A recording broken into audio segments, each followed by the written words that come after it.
Assalamualaikum warahmatullahi wabarakatuh.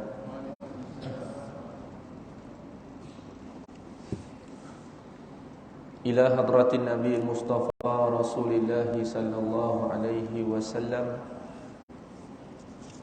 wa ala alihi wa ashabihi wa tabi'in wa tabi'in tabi'in lahum bi ihsanin ila yaumiddin.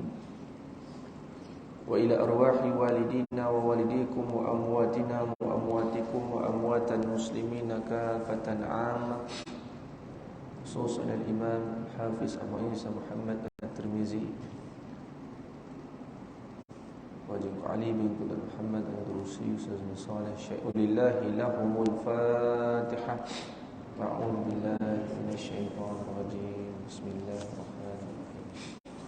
Alhamdulillahi rabbil alamin, arrahmanir rahim, maliki yaumiddin.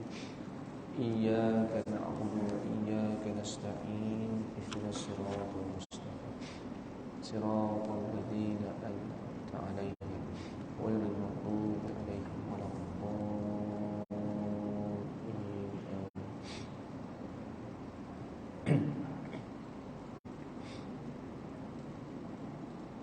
Bismillahirrahmanirrahim. Alhamdulillahi rabbil alamin.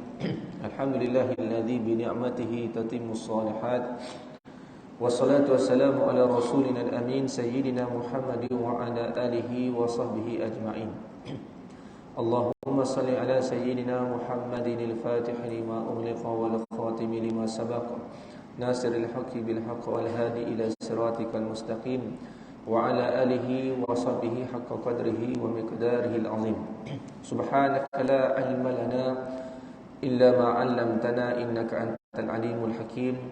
Rabbi shrah li sadri wa yassir li amri wahlul 'uqdatam min lisani yafqahu qawli. Rabbi yassir wa la tu'assir, Rabbi tammim bil khair wa la hawla wa la quwwata illa billahil aliyyil azim. Bismillahirrahmanirrahim. Nawaina ta'alluma wa ta'lim wa tadhakkura wa tadhkir wa naf'a wal intifa' wal ifadata wal istifadah wal hath ala tamassuki bi kitabillahi wa sunnati rasulih wa du'a ila al-huda wa dalalata anil khair ibtigha'a wajhillah wa mardatihi wa qurbihi wa thawabihi subhanahu wa ta'ala. Wa sallallahu ala sayyidina Muhammadin wa ala alihi wa sahbihi wa baraka wa sallam. Walhamdulillahi rabbil alamin, amma ba'd. Qala Allah ta'ala fi kitabihil karim, ya ayyuhalladzina amanu taqullaha wa qulu qawlan sadida yuslih lakum a'malakum wa yaghfir lakum dhunubakum wa man yuti'illaha wa rasulahu faqad faza fawzan 'azima. Wahai orang-orang yang beriman, bertakwalah kamu kepada Allah dan berkatalah dengan perkataan yang tepat. Nescaya Allah Subhanahu wa taala akan memperelokkan amalan kamu dan mengampunkan dosa-dosa kamu, dan barang siapa yang mentaati Allah dan Rasul, maka ia beroleh kejayaan yang besar. Alhamdulillah yang saya hormati Tuan Pengerusi dan seluruh barisan ahli jawatan kuasa yang saya muliakan, Tuan Imam, Tuan Bilal, para guru, para jemaah muslimin muslimat yang dirahmati Allah Subhanahu wa taala. Pertamanya kita merafakkan setinggi kesyukuran kehadrat Allah Subhanahu wa taala kerana dengan hidayah dan juga taufiknya kita dapat bersama-sama kembali ke rumah Allah untuk melaksanakan solat fardu secara berjamaah, dan kita bersyukur kepada Allah Subhanahu wa taala memberikan kita kekuatan untuk terus bermujahadah, beriktikaf, mengimarahkan rumah Allah, menghadirkan diri dalam majlis ilmu. Mudah-mudahan dengan mujahadah ini Allah Subhanahu wa taala mengampuni akan segala dosa kita, memberikan kita kefahaman dalam agama, kekuatan untuk beramal dan menyampaikan ilmu kepada ahli keluarga dan juga sahabat kita yang lain. Dan mudah-mudahan Allah Subhanahu wa taala memberikan kita kemuliaan, memberikan kita keistimewaan bersama dengan golongan-golongan yang diberikan nikmat, iaitu di kalangan para anbiya, para siddiqin, para syuhada dan para salihin, dan diberikan keistimewaan bersama dengan junjungan besar Nabi Muhammad sallallahu alaihi wasallam sehingga ke syurga Allah Subhanahu wa taala, insyaallah taala, amin ya rabbal alamin. Para jemaah muslimin muslimat yang dirahmati Allah Subhanahu wa taala, Alhamdulillah, pada bulan yang penuh barakah ini kita hampir pada tanggal,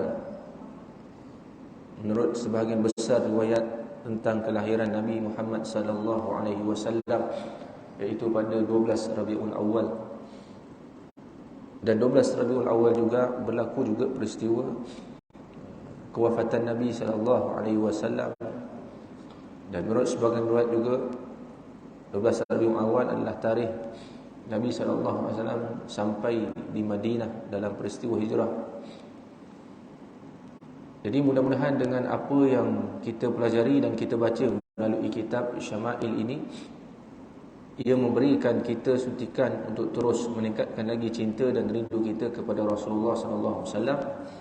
Dibuktikan dengan kita meningkatkan amal, khususnya amalan-amalan sunat yang sampai pada diri kita melalui hadis-hadis Nabi sallallahu alaihi wasallam, melalui para alim ulama, agar mudah-mudahan ianya menjadi istiqamah, menjadikan kita insan yang memiliki kecintaan yang hakiki, yang agung, yang wujud dalam diri kita dengan segala perkara yang kita usahakan, iaitu mengambil tahu, mengambil cakna tentang Nabi sallallahu alaihi wasallam, begitu juga sunnahnya, hadisnya, ilmunya. Dan mudah-mudahan dengan kesempatan, dengan kelebihan, dengan kesungguhan kita dalam berusaha untuk mengetahui dan mendalami perkara ini, khususnya mempelajari kitab Syama'il ini, Allah Subhanahu wa taala memberikan kita keistimewaan, kemuliaan di hari akhirat kelak, untuk bersama dengan Rasulullah, yang merupakan antara nikmat yang sangat besar bila mana seorang itu berada di dalam syurga. Sebab itu Sayyidina Thawban radhiyallahu an, bila berada di dalam syurga tidak mendapati Nabi sallallahu alaihi wasallam di dalam mimpinya, maka dia berasa sangat sedih, seolah-olah tidak merasai nikmat duduk di dalam syurga. Kerana apa? Kerana dia tidak mendapati Nabi sallallahu alaihi wasallam. Maka dia sedih dan duka cita dan ceritakan kepada Nabi SAW tentang hal demikian.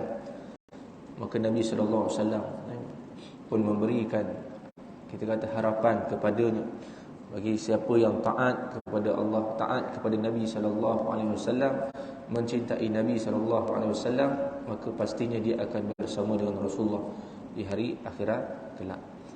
Sebab itu mudah-mudahan dengan kita mengetahui, ini merupakan, kita kata, jalan yang pertama. Dahulu pada perbincangan kita dalam mukaddimah perbincangan kitab ini, telah kita kongsikan untuk kita rasa minat, rasa suka, rasa gairah, seronok nak beramal dengan apa yang Nabi SAW sampaikan.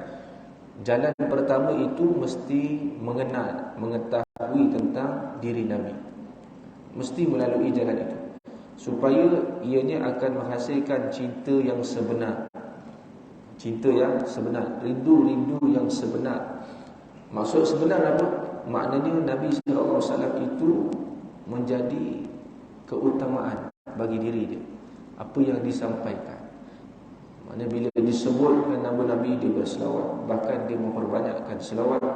Bila dibacakan hadis-hadis Nabi, dia merasa seronok untuk mendengar dan mengambilnya. Jadi apa yang Nabi suruh, maka dia akan utamakan. Itu kita kata. Jadi itu kita kata mereka yang memiliki cinta yang sebenar. Banyak di kalangan, kita kata, manusia bila kata cinta, semua mengatakan cinta. Cinta Nabi, cinta. Rindu Nabi, rindu Nabi. Cuma kita kata yang hakiki itu, yang hakiki itu, yang betul-betul wujud dalam diri kita, dalam kehidupan kita, itu yang kadang tidak semua memilikinya. Kalau kata cinta, bila dibacakan hadis Nabi, sedangkan dia tak ada urusan yang penting, angkat kaki jalan. Bila disebut nama Nabi, langsung tidak rasa untuk dia berselawat ke atas Nabi SAW. Bila menceritakan tentang Rasul, tidak ada rasa kegairahan. Jadi kita kata, adakah memang sebenarnya wujud cinta yang sebenar, hakiki dalam diri kita terhadap Nabi SAW. Sebab itu kita kata daripada peringkat awal dahulu, Untuk mendapatkan cinta kepada Allah dan Rasul, sebenarnya cinta hakiki itu dengan melalui jalan ilmu. Jadi mereka yang melalui jalan ilmu inilah yang akan sampai pada cinta yang sebenar. Cinta yang sebenar. Jadi ilmu antaranya perlu belajar. Seperti mana cinta kepada Allah pun perlu dicara dengan belajar, antaranya ilmu tauhid. Begitu juga cinta kepada Nabi perlu dia belajar dengan ilmu-ilmu yang kita telah sebutkan dahulu. Ingat tak ilmu apa? Ada 5 ilmu. Ingat? InsyaAllah. 5 ilmu. Jadi dengan mengetahui melalui 5 ilmu itu, walaupun secara asal, antaranya ilmu syama'il, kemudian ilmu dalail, bukti kenabian, ilmu khasais, khususiat Nabi, ilmu fadail, perbezaan dan perbandingan Nabi dengan Nabi yang lain dan Rasul yang lain, kemudian mempelajari ilmu sirah. Jadi bila kita mengambil perkara ini, mengetahui, kita berikan masa kita untuk mempelajari perkara ini, maka dia akan sampai yang nama dia mengenal Nabi SAW. Dia kenal Rasulullah. Orang dia kalau cinta kepada seseorang, dia akan rasa untuk mengenal orang. Dia nak tahu tentang dia. Dia rasa minat, dia suka. Dia akan nak tahu tentang orang, tentang apa yang dia lakukan, apa yang dia suka, apa yang biasa dia pakai, cara dan sebagainya. Sebagai kita lihat manusia itu, bila dia cinta pemain bola ataupun mencintai ataupun minat kepada artis sebagainya, dia akan mencontohi, mengambil tahu. Tetapi cinta itu disalah halakan, kita kata. Sebab tu perlu untuk kita melihat pada sebenarnya kepada siapa yang perlu untuk kita mencontohi. Sebab tu penting kita baca doa, Rabbana hab lana min azwajina wa dhurriyyatina qurrata a'yun waj'alna lil muttaqina imama. Waj'alna lil muttaqina imama. Dan jadikan bagi kami ini orang yang bertakwa itu sebagai imam kita, sebagai ikon. Untuk kita, kami itu maksud apa? Isteri dan anak-anak tadi. Isteri dan anak-anak. Mudah-mudahan orang yang bertakwa, orang yang beriman itu yang menjadi ikon, menjadi idola dia. Untuk dia mengetahui, untuk dia mengambil tahu, untuk dia mencontohi. Mudah-mudahan. Ini selalu doanya jangan tinggal. Kerana kadang terbanyak manusia itu dia salah mencontohi manusia. Dia mencontohi yang kita kata yang melalaikan ataupun yang tidak sepatutnya. Bahkan dia menjauhi pula mencontohi yang sepatutnya, orang-orang soleh dan sebagainya. Kan hantar nak jadi penyanyi, kan, nak jadi mana benda-benda yang kalau membawa pada kebaikan, manfaat dunia akhirat, alhamdulillah. Jadi kita kata gitu. Sebab itu perlu untuk mengenal. Kalau kata cinta tapi ditanya Sayyidatina Fatimah tu siapa? Kadang dia beritahu isteri Rasulullah pula. Sayyidah Fatimah isteri Rasulullah. Betul? Betul ke salah? Jadi maknanya dia belum mengenal. Belum. Tapi kalau tanya tentang hati sebagai contoh, tahu keluarga dia, tahu apa yang dia buat hari ini dia tahu dan sebagainya. Dan baru tanya tentang anak sebagai contoh. Jadi sebab tu nak mendapatkan cinta mahabbah itu, jalan pertama maknanya dia kena kenal Rasul. Mesti ma'rifah, itu kenal. Kemudian barulah dia sampai pada jalan yang kedua, iaitu mahabbah, cinta yang sebenar kepada Nabi SAW.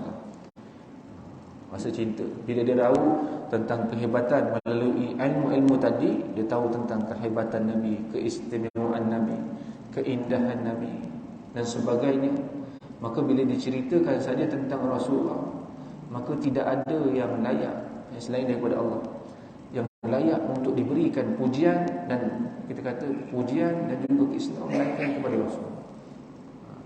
Kerana dia telah mengetahui hakikat diri Nabi SAW melalui ilmu yang dia pelajari.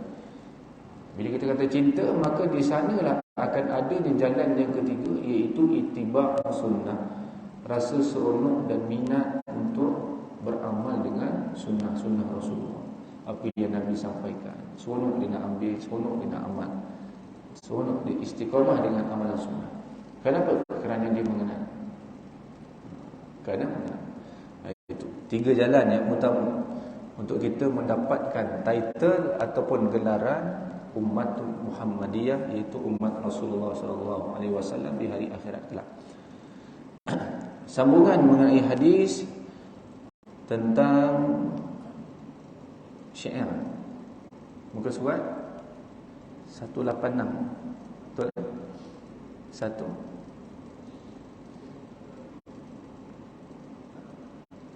Betul. 186 hadis yang ke-248. Betul.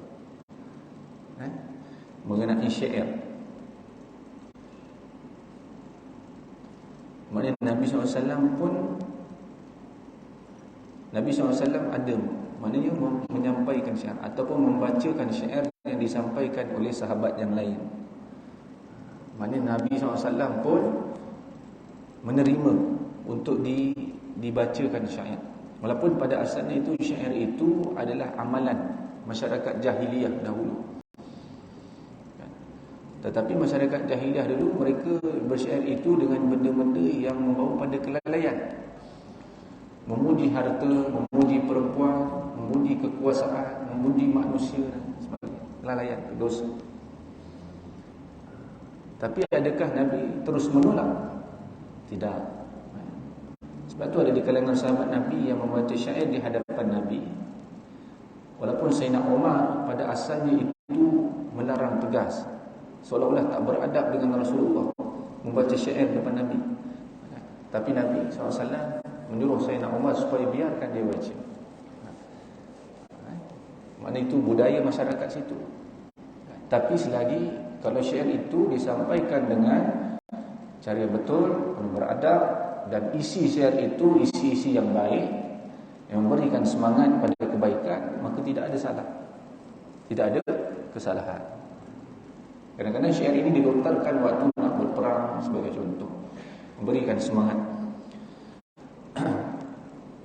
Hadatsana Ali bin Hujr, hadatsana Syariq an Simak bin Harb an Jabir bin Samurah qala jalastu an-nabiy sallallahu alaihi wasallam akthar min 100 marrah wa kana ashabuhu yatanashaduna al-sya'r wa yatadhakaruna asya'a min amri al-jahiliyyah wa huwa sakitun wa rubbama tabassama ma'ahum.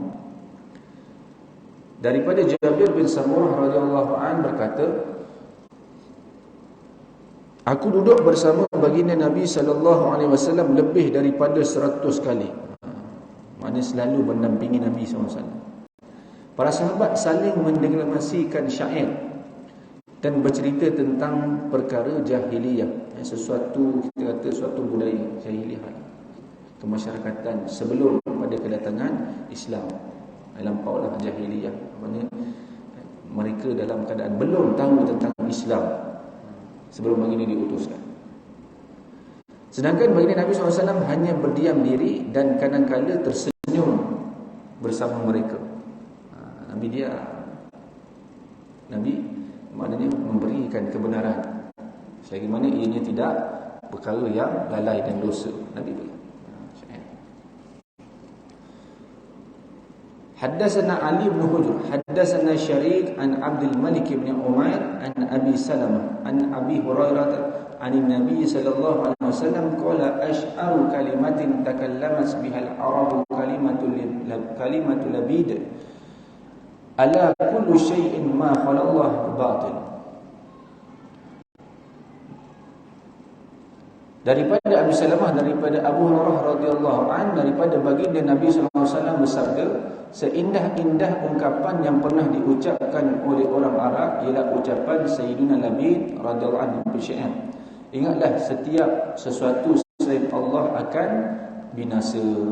Ini salah satu pada bait syair lah yang ringkas, tapi kalimah dia baik. Setiap sesuatu selain daripada Allah binasa. selain daripada Allah itu binasa. Haddatsana Ahmad bin Mani haddatsana Marwan bin Muawiyah an Abdullah bin Abdurrahman At-Taifi an Amr bin Sharid an abihi qala kuntu ridfan Nabiy sallallahu alaihi wasallam fa anshatuhu mi'ata qafiyatin min qawli Umayyah bin Abi Salt As-Saqafi kullama anshatuhu baita qala li an-nabiy sallallahu alaihi wasallam hi hatta anshatuhu mi'atan ya'ni baita faqala an-nabiy sallallahu alaihi wasallam in kana la yuslim. Daripada Amr bin Sharid daripada ayahnya berkata, aku membonceng kenderaan di belakang Nabi SAW, lalu aku bacakan 100 kafiyah ni syair saja. Kalau siapa yang mungkin pernah belajar sekolah-sekolah Arab lah biasa, belajar arud wal qafiyah, satu mata pelajaran al-arud wal qafiyah. Arud wal qafiyah ni maknanya belajar tentang bait-bait syair ni. Syair dia ada wazan-wazan dia. Ulama ada mereka yang mengkaji tentang lagu-lagu sekarang ni banyak dah lari daripada arud ni. Mana rentak sebab dia dah berubah-ubah. Tapi kalau lagu Piramli banyak dia kata. Lagu Piramli banyak mengikut arud wal qafiyah. Dia punya alunan dan juga perkataan-perkataan yang dipilih. Sebab memang katanya Ahmad Nawawi itu memang belajar juga perfilman dan muzik daripada tanah Arab Timur Tengah, antaranya di Mesir. Sebab tu kadang lagu-lagu dia tu ada bunyi-bunyi juga. Lagu-lagu dulu kan, yang mana dia mengikut irama yang sebenarnya alunan tu. Tapi sekarang dah banyak yang tak ada. Dia dah ikut asal sedap bunyi dia kebanyakan. Tapi banyak lagu Arab kebanyakan dia ikut nada. Dia ada wazan-wazannya. Jadi dia berulang-ulang gitu. Dia banyak jenis lagu lah, banyak kafiyah. Daripada perkataan maknanya bacakan 100 sajak bait sajak daripada perkataan Umayyah bin Abi Salt Al-Saqafi.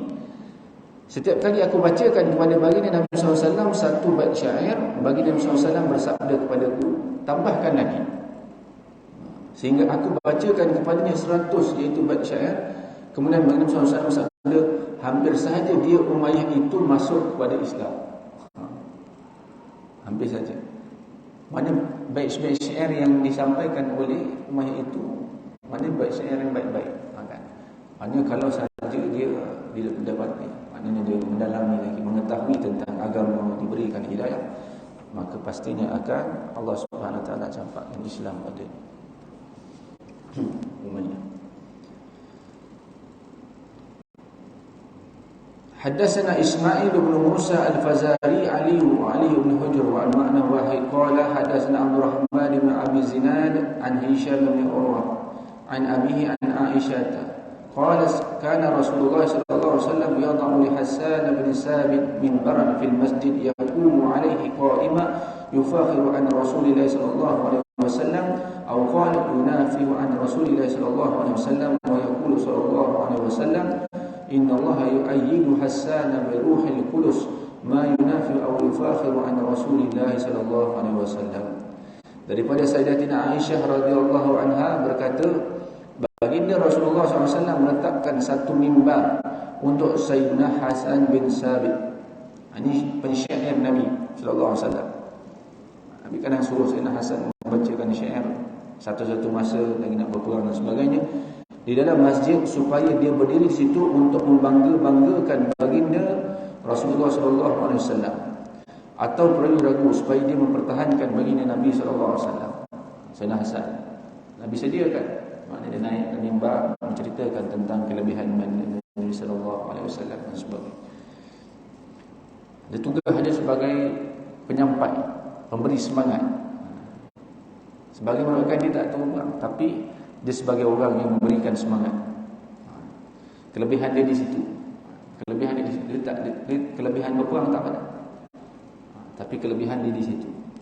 Baginda Rasulullah SAW bersabda, sesungguhnya Allah Subhanahu Wa Taala membantu Sayyidina Hasan melalui perantaraan Ruhul Qudus, iaitu malaikat Jibril.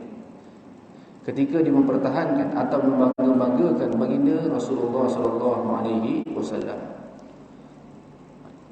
Kemudian haddatsana Ismail bin Musa wa Ali bin Hujr qala haddatsana Ibnu Abi Zinad an abihi an Urwah an Aisyah radhiyallahu anha an Nabi sallallahu alaihi wasallam mislah. Hadis yang sama.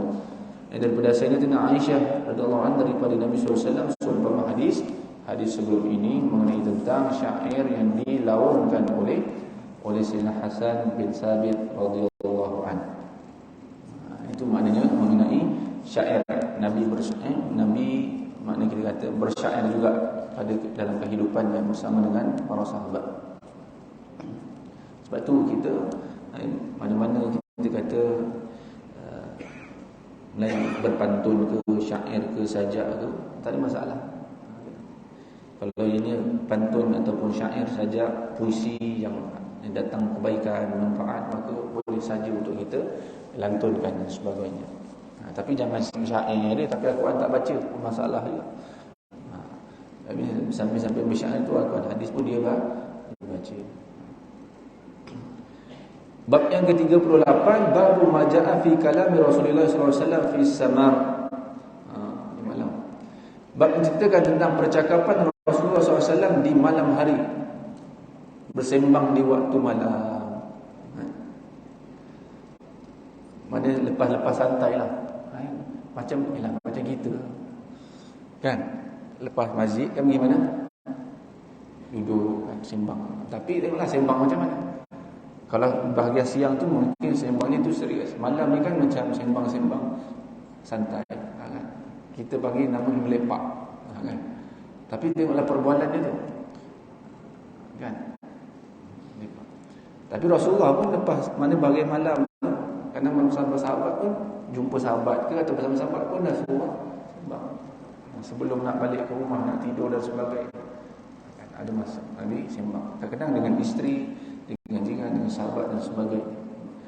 Jadi nak ceritakan tentang apa yang Nabi tentang cerita ataupun kisah yang Nabi sembang pada waktu malam saat anda nak rehat ni. Tapi tak dia tertarik lah. Wallahu a'lam. Haddatsana Al-Hasan bin Salah Al-Bazzar, haddatsana Abu Nadr, haddatsana Abu Aqil bin Saqafi, Abdullah bin Uqail an Mujalid an Sya'bi al-Masruq an Aisyah radhiyallahu anha qalat haddatha Rasulullah sallallahu alaihi wasallam dzata lailatin nisa'ahu haditha faqalat imra'atun minhum ka'anna al-haditha hadithun khurafah faqala atadruna ma khurafah inna khurafata kana rajulan min udhrah asarathu al-jinnu fil jahiliyah famakatha fihim dahra thumma radduhu ila al-ins fakana yuhaddithu an-nas bima ra'a fihi min al-a'ajib faqala an-nas hadithu khurafah. Ni kita nak cerita mana datang perkataan khurafat sebenarnya ni. Kan ada cerita khurafat. Nama orang sebenarnya khurafah ni. Jadi kita dengar cerita khurafat, maknanya cerita yang tahyul lah, tak betul. Tak. Khurafah ni antara nama sahabat sebenarnya. Tapi sebab memang cerita dia memang cerita yang orang tak pernah dengar. Kan kalau cerita khurafat kan cerita yang orang yang cuma kadang ni banyak di apa dalam bahasa kita ni kata khurafat ni memang tak boleh nak percaya. Itu di sisi bahasa dia, di sisi kita. Tapi sebenarnya khurafat itu adalah daripada nama sahabat Nabi. Macam Bahlul lah, Bahlul.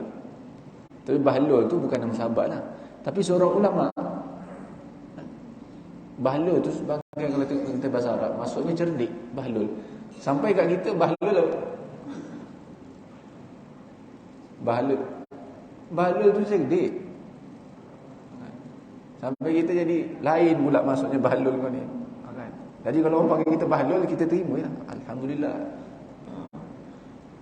Ada kisah mengenai bahlul. Banyak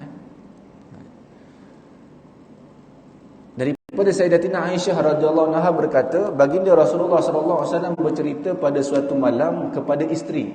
Sembang dengan isteri-isteri Nabi. Sembang bersama isteri-isteri baginda Nabi sallallahu alaihi wasallam. Sebab tu balik-balik jangan terus tidur. Ni antara sunnah Rasulullah. Dahlah pernah tak ada masa kan, waktu siang tak ada masa bersama isteri. Kan tak ada masa bersama pasangan, kerja, kan kemudian malam pergi kuliah lagi, kadang tak sempat.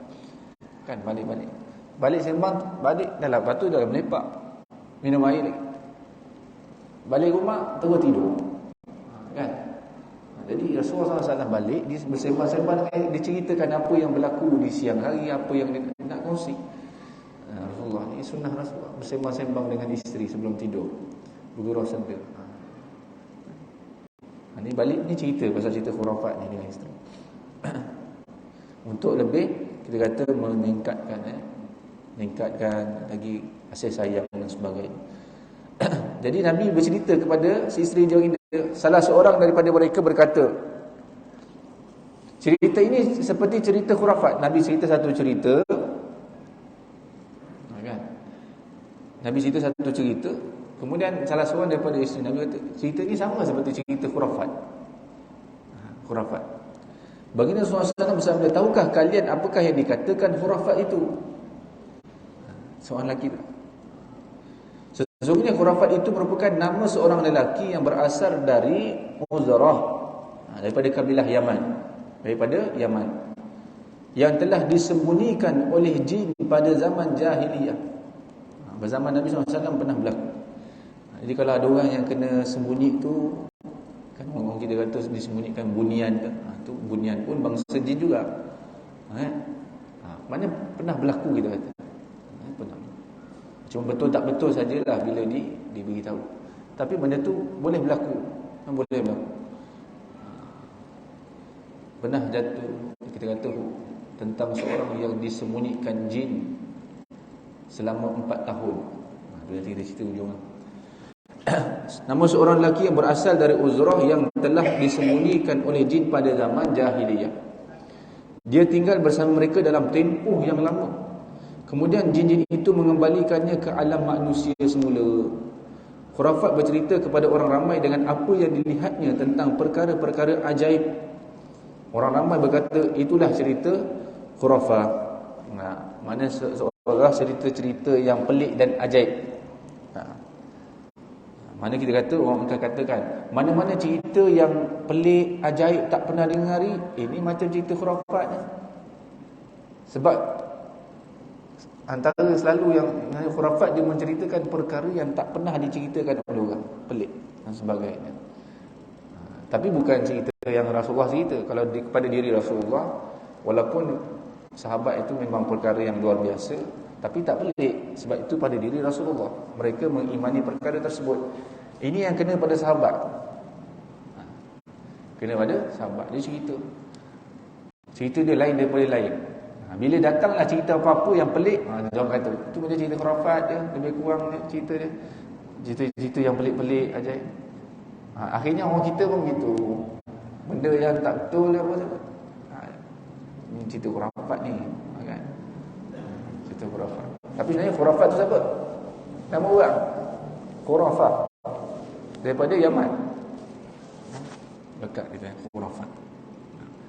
Dia disembunyikan. Pernah jadi kisah dalam sebuah riwayat seorang sahabat Nabi yang disembunyikan jin selama 4 tahun lebih kurang. Dia telah cari, isteri dia cari semua, tak jumpa. Kan? Kemudian akhirnya isteri dia tak jumpa. Dia berkahwin dah dengan orang lain. Bila dah berkahwin dengan orang lain, setelah 4 tahun, maknanya jin Islam menyelamatkan dia daripada jin kafir yang menyembunyikan. Berperang, diselamatkan, akhirnya dia pulangkan balik sahabat ke alam dunia. Dia balik rumah tengok dah ada orang lain, isteri dia pun terkejut. Suami dia setelah 4 tahun, kan, pula dah ada.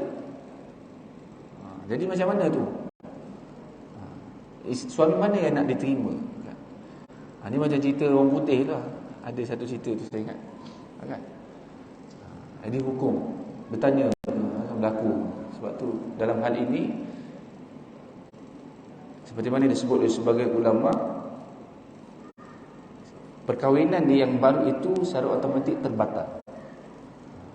terbatal. Habis kalau ada anak, ya anak kekal, anak tu kira sah. Cuma terbatal.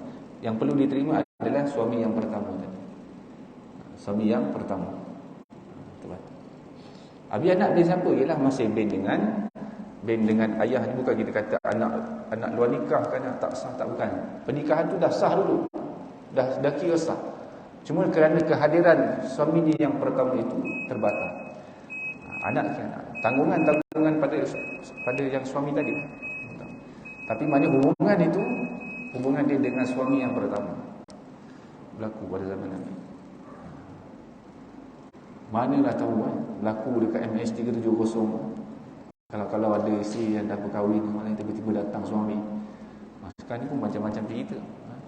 Kita bagi Ramadan.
Baik.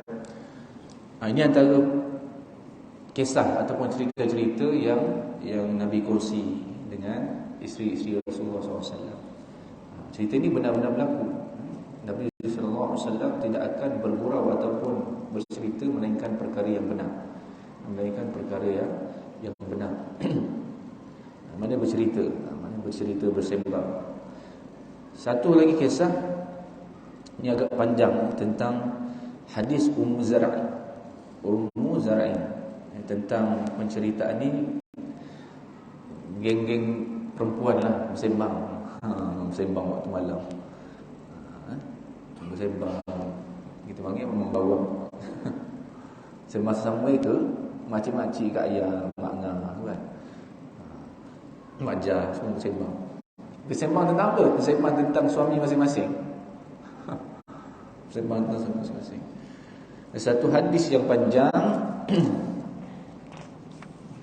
Hadatsana Ali bin Hujr akhbarana Isa bin Yunus an Hisham bin Urwah an akhi Abdullah bin Urwah an Urwah an Aisyah radhiyallahu anha qala jalasat 11 imra'atan fata'ahadna wa ta'aqadna an la yaktumna min akhbari azwajihinna shay'a faqalat al-ula zawji lahu hamali jamal waslin ala rasi jabal wa'rin la sahlun fayurtaqa wa la saminun fayuntaqal qalat athaniyah zawji la abuthu khabar inni akhafu an la adharu in adhkur ujra wa bujarahu.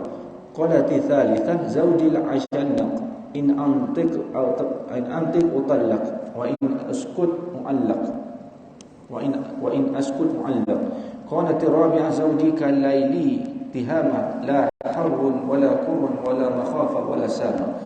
Qalat al-khamisah zawji in dakhala fahida wa in kharaja asida wa la yas'alu amma ahida.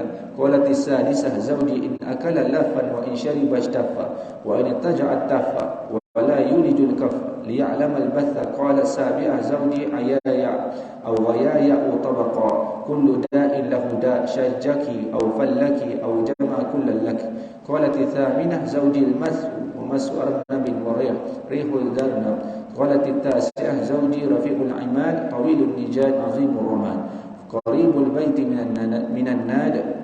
Qalat al-'ashirah zawji malikun wa ma malikun khair min dhalik lahu iblun kathiratul mubarak qalilatul masarih idza sami'na sawta al-mizhar ayqanna annahunna hawalik. Qalat al-hadiyata 'ashra zawji abu zar'in wa ma abu zar' anasa min huliyin udhanain wa mala'a min syahmin adudai wa bajjahani fabajahat ilayya nafsi. Wajadani fi ahli hunaymatin bisyaki faja'ala fi ahli sahih wa atitin wa da'isin wa munaqqa fa'indahu aqulu fala aqabbahu wa arkudu fa atasabbahu wa ashrabu fa ataqahma. Ummu abi zar'in fama ummu abi zar' ukumuha rada wa baituha fasad. Ibnu abi zar'in fama ibnu abi zar'in majja'uhu kamasal syaqbah wa tushbihu zira'ul jafra. Bintu abi zar'in fama bintu abi zar'in taw'u abiha wa taw'u ummiha min ukisaiha wa ghaidu jaratiha. Jariyatun abi zar' fama jariyat abi zar' la tabathu hadithana tabthitha wa la tunqithu miratana tanqitha wa la tamla'u baytana ta'shisha. Qala kharaja abu zar' wal awtab tumkhadu falaqiya imra'atan ma'aha waladan laha kal fahdaini yal'abani min tahti khasriha bi rummanatayn fatallaqani wa nakahaha fanakahtu ba'dahu rajulan sariya rakiba syariya wa akhadha khatiyya wa arahu alayya na'ama thariya wa atani min kulli ra'ihatin zawja wa qala kulli umma zar'in wa miri ahlik falau jama'tu kulla shay'in a'tani ma balagha asghar aniyati abi zar'in. Qalat Aisyah faqala li Rasulullah sallallahu alaihi wasallam kuntu laki ka abi zar'in li ummi zar'. Oh, panjang hadis ya. Sebab apa? Oh, bila dah membawa panjanglah. Kan? Cerita ni Sayyidatina Aisyah dia kongsi kepada Rasulullah sebelum tidur kan, berbual dia kongsi. Tadi Rasulullah kongsi ni Sayyidatina Aisyah. Daripada Sayyidatina Aisyah radhiyallahu anha berkata, 11 orang wanita sedang duduk, bukan sikit, 11 orang. Dah macam mesyuarat dah. 11 orang wanita sedang duduk, mereka saling berjanji dan bersepakat untuk tidak menyembunyikan sedikit pun tentang suami masing-masing. Adapun kita kata dari segi kebaikan, hormatan dan juga hukum, janganlah mana sama ada suami ataupun isteri menceritakan perkara buruk tentang keaiban pasangan. Selain boleh membawa kepada dosa, melainkan kadang-kadang orang suka gosip kan. Suami dia teruk sangat dia, suami. Dia cerita pada orang, cerita tu dia nak kongsi saja-saja pada orang tentang diri suami ataupun diri pasangan. Kalau bercerita kepada orang yang kita kata dengan tujuan untuk mendapatkan penyelesaian, nasihat, dan diceritakan itu kepada orang yang betul-betul yang layak untuk mendengar, maka itu lain, tak ada masalah kan, untuk mendapatkan kebaikan. Cerita kepada kaunselor ke, kepada imam, kepada ustaz untuk mendapatkan nasihat dan sebagainya, terpaksa untuk menceritakan tentang kemungkinan keaiban pasangan dan sebagainya. Tapi kalau saja berkongsi-kongsi untuk diceritakan, untuk meluahkan geram dan sebagainya, ini kita kata perkara keburukan yang berlaku sekarang ni kan, orang suka kongsi sama ada suami ataupun isteri. Dan dikongsikan itu pun dengan orang yang tak sepatutnya. Kadang-kadang boleh menjadi fitnah besar kan? Ni pula dia cerita kepada orang, dia cerita suami ni sia-sia sikit, habis jadi fitnah besar. dia berlaku pecahan rumah tangga atas perkara. Jadi jangan seronok gitu bercerita tentang pasangan, melainkan dengan tujuan yang betul kepada orang yang betul dan perkara yang sepatutnya sahaja diceritakan. Wanita pertama berkata, suamiku seperti daging unta kurus di atas puncak gunung yang sukar. Tiada jalan yang mendatar untuk sampai ke sana. Tiada lemak yang boleh dipilih untuk diambil manfaat daripadanya. Seolah-olah suami dia tak guna gerak. Seolah-olah begitu dia cerita. Wanita kedua berkata, suamiku, aku tidak boleh ceritakan tentangnya secara terus terang, tapi nak cerita juga. Aku takut dengan menceritakannya dia akan menceraikan. Kalaulah ingin aku ceritakannya, aku akan menyebut tentang urat leher dan pusatnya. Sebab kalau dia cerita detail, kenapa? Kerana takut dicerai. Jadi cerita mana yang boleh je lah. Wanita ketiga berkata, suamiku kurus tinggi yang hodoh. Sekiranya aku menyebut kekurangannya, aku akan ditalak. Sekiranya aku membisu, aku akan digantung tanpa tali. Tak boleh suami, kan? Nak cerai tak boleh. Di mana diancam. Kalau cerita telah dipesan, kalau cerita boleh jadi perpecahan berlaku, perceraian berlaku. Tapi dia cerita tentang suami. Wanita keempat berkata, suami aku seperti malam di negeri Tihama, kawasan tanah rendah di antara gunung. Yaman. Tanah rendah di antara gunung. Lembah lah kita kata. Lembah. Seperti malam di tengah Tihama, di tengah lembah. Tidak panas dan tidak sejuk, tidak menakutkan dan tidak membosankan. Kalau atas gunung kan, kalau panas, kalau sejuk. Ni kalau tengah-tengah darat, dia tak adalah terlalu panas, terlalu sejuk. Sebab di antara dua gunung. Jadi dia tak sejuk, tak menakutkan, tidak membosankan, tidak panas.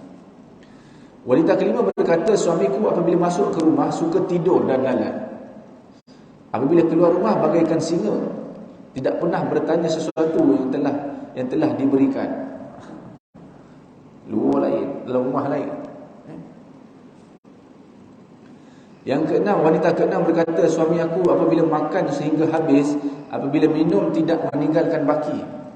Apabila berbaring, beliau akan berselimut sendiri. Tidak pernah tangannya masuk ke pakaianku untuk mengetahui berita kesedihanku. Ini betul-betul luar. Betul luar. Bila makan habis, minum habis. Wanita ketujuh berkata, suamiku lemah atau gagal, bodoh, segala jenis penyakit ada pada dirinya. Betul-betul geram ni, lepas betul ni.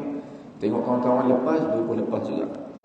Apabila memukulmu akan melukakanmu, ataupun dia akan mematahkan tulangmu atau menghimpunkan kedua-duanya kepadamu. Sebab tu bagi suami sendiri pun, maknanya hendaklah kita kata melayani pasangan itu, kerana itu merupakan rezeki dan amanah. Wanita ke-8 berkata, suamiku sentuhannya seperti sentuhan arnab, wangian tubuhnya seharum bunga. Ini kan elok. Wanita ke-9 berkata, suamiku tinggi seperti tiang, panjang seperti pedang, banyak abunya dekat rumah dengan tempat orang berkumpul. Selalu keluar masuk. Kemudian wanita ke-10 berkata, suamiku bernama Malik. Siapakah Malik? Malik itu lebih baik daripada semua suami yang sudah disebutkan. Dia memiliki unta yang banyak kandangnya, sedikit di tempat pengembalaannya. Apabila unta-unta itu mendengar bunyi gendang, tahulah mereka akan binasa, iaitu disembelih. Dia nak cerita suami dia hebat. Dan wanita yang ke-11 berkata, suamiku Abu Zar'in. Siapakah Abu Zar'in?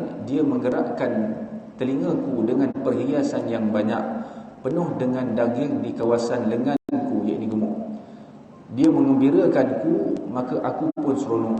Dia menemukanku di dalam keluarga pengembala kambing yang sedikit dan dalam keadaan susah. Kemudian dia menjadikan aku dalam keluarga orang yang memiliki bunyi kuda. Daripada susah jadi senang. Unta, lembu dan tanaman yang bersih. Apabila aku bercakap di sisinya, dia tidak pernah mencela. Apabila aku tidur sampai subuh, aku dapat minum sampai puas. Ibu Abu Zar'in, siapakah ibu Abu Zar'in? Peralatan makannya banyak, rumahnya luas. Anak lelaki Abu Zar'in, siapa anak lelaki Abu Zar'in? Tubuh tempat dia baring seperti pelepah kurma yang halus kurus, akan membuatnya kenyang dengan hanya memakan betis anak kambing. Anak perempuan Abu Zar'in, siapakah anak perempuan Abu Zar'in? Dia merupakan orang yang taat kepada ayahnya dan taat kepada ibunya, penuh pakaiannya dengan tubuh yang berisi ini gemuk. Orang lain cemburu dengannya, ini kecantikan dan kebaikan anak ini tadi. Hamba suruhan Abu Zar'in, siapakah hamba suruhan Abu Zar'in? Dia tidak menyebarkan perbicaraan kami keluar, tidak memindahkan makanan kami kepada orang lain, dan tidak memenuhkan rumah kami dengan sampah. Semua elok-elok dia tentang Abu Zar'in. Kemudian wanita ke-11 ini berkata, pada suatu hari, sambungan wanita ke-11 tadi, Abu Zar'in keluar bermusafir. Ketika itu musim memerah susu binatang yang melimpah. Kemudian dia terjumpa seorang wanita yang bersama dua orang anaknya. Kedua-dua anaknya lincah seperti harimau. Kedua-duanya bermain dengan buah delima di bawah pinggangnya. Kemudian Abu Zar'in menceraiku dan berkahwin dengan wanita itu. Kemudian aku bernikah dengan seorang lelaki bangsawan yang menunggang kuda yang kuat dan memegang tombak. Kati nama tempat di kawasan pantai Oman. Dia membawaku bersiar-siar melihat haiwan ternakannya yang banyak dan memberiku setiap haiwan ternakannya berpasang-pasang. Kemudian suaminya yang baru berkata, makanlah wahai Zar'in dan berilah kepada keluargamu. Kalaulah aku himpunkan segala pemberiannya kepadaku, tentu belum boleh menyamai sebuah bejana yang paling kecil milik Abu Zar'in. Berkata Sayyidatina Aisyah radhiyallahu anha, baginda Rasulullah SAW bersabda kepadaku, aku untukmu seperti Abu Zar'in dan Zar'in. Ini kebaikan Abu Zar'in kepada isteri. Kemudian dia membantu orang yang susah. Kemudian Zar'in berkahwin dengan nama lain. Kita kata diberikan kelebihan, tapi dia masih lagi kita kata mengingati akan kebaikan suaminya yang dahulu. Suami dia kahwin sebab apa? Sebab nak bantu orang. Jadi suami yang baik, isteri yang baik. Suami yang baik. Sebab tu Nabi SAW bila mendengar kisah tersebut, Nabi beritahu kepada Sayyidatina Aisyah, kan, untukmu seperti Abu Zar'in dan Ummu Zar'in. Segala kebaikan dan juga kelebihan Rasulullah SAW boleh memberikan kepada Sayyidatina Aisyah, dan Sayyidatina Aisyah menyambutnya dengan baik dan menerima segala kekurangan dan kelebihan dan Sayyidatina Aisyah. Sebab tu kita kata segala perkara yang berlaku dalam keluarga Nabi SAW semuanya mempunyai pedoman, panduan dan contoh bagi diri kita. Bila kita dengan isteri dengan suami, kemudian dengan anak dalam pergaulan dan sebagainya, dengan apa yang berlaku dalam rumah tangga Nabi SAW, maka kita ambil contoh. Mudah-mudahan keluarga kita keluarga yang sejahtera, sakinah dan mawaddah. Dan perkara ini boleh kita lihat dalam hadis-hadis sirah Nabi SAW menceritakan tentang Nabi SAW bersama dengan isteri-isteri Nabi SAW. Itu antara kisah-kisah sembang-sembang Nabi SAW bersama isteri-isterinya di waktu malam. Dan begitu juga cerita isteri-isterinya. Apa yang boleh kita ambil ibrah, iaitu kita pada waktu malam ambillah masa untuk kita bercerita-cerita, untuk kita merapatkan lagi, memberikan masa untuk bergurau senda dan bersama dengan isteri kita, menceritakan apa kebaikan-kebaikan dan sebagainya. Jadi lebih erat hubungan itu. Kerana Allah Subhanahu wa taala diridai di bawah pandangan rahmat dan keampunan Allah Subhanahu wa taala. Dan bahkan perkara ini adalah di antara sunnah-sunnah Rasulullah SAW yang boleh kita laksana dan kita ikut. Mudah-mudahan Allah Subhanahu wa taala menjadikan keluarga kita keluarga yang bahagia di dunia dan di akhirat, insya-Allah. Amin ya rabbal alamin. Para jemaah muslimin muslimat rahmat Allah Subhanahu wa taala, insya-Allah kita akan sambung bab 39 tentang cara tidur Rasulullah pada pertemuan yang akan datang. Apabila itu datang daripada Allah Subhanahu wa taala, apa yang kurang silap itu daripada diri saya sendiri. Mudah-mudahan Allah Subhanahu wa taala mengampuni kita sebanyak kita berada dalam majlis. Bismillahirrahmanirrahim. Alhamdulillah Alhamdulillahirabbil alamin wassalatu wassalamu ala asyrafil anbiya'i wal mursalin sayyidina Muhammadin wa ala alihi wa sahbihi ajma'in. Allahumma arinal haqqa haqqan warzuqna ittiba'ah wa arinal batila batilan warzuqna ijtinabah. Allahumma inna na'udzubika min 'ilmin la yanfa' wal qalbi la yakhsha' wa 'amali la turfa' wa du'a'i la yusma'. Wa sallallahu ala sayyidina Muhammadin wa ala alihi wa sahbihi wa baraka wa sallam. Walhamdulillahirabbil alamin. Subhanakallahumma bihamdika asyhadu an la ilaha illa anta astaghfiruka wa atubu ilaik. Bismillahirrahmanirrahim. Wal 'asri innal insana lafi khusr illa alladhina amanu wa 'amilus solihat wa tawasaw bil haqqi wa tawasaw bis sabr. Shadaqallahul azim. Assalamualaikum warahmatullahi wabarakatuh.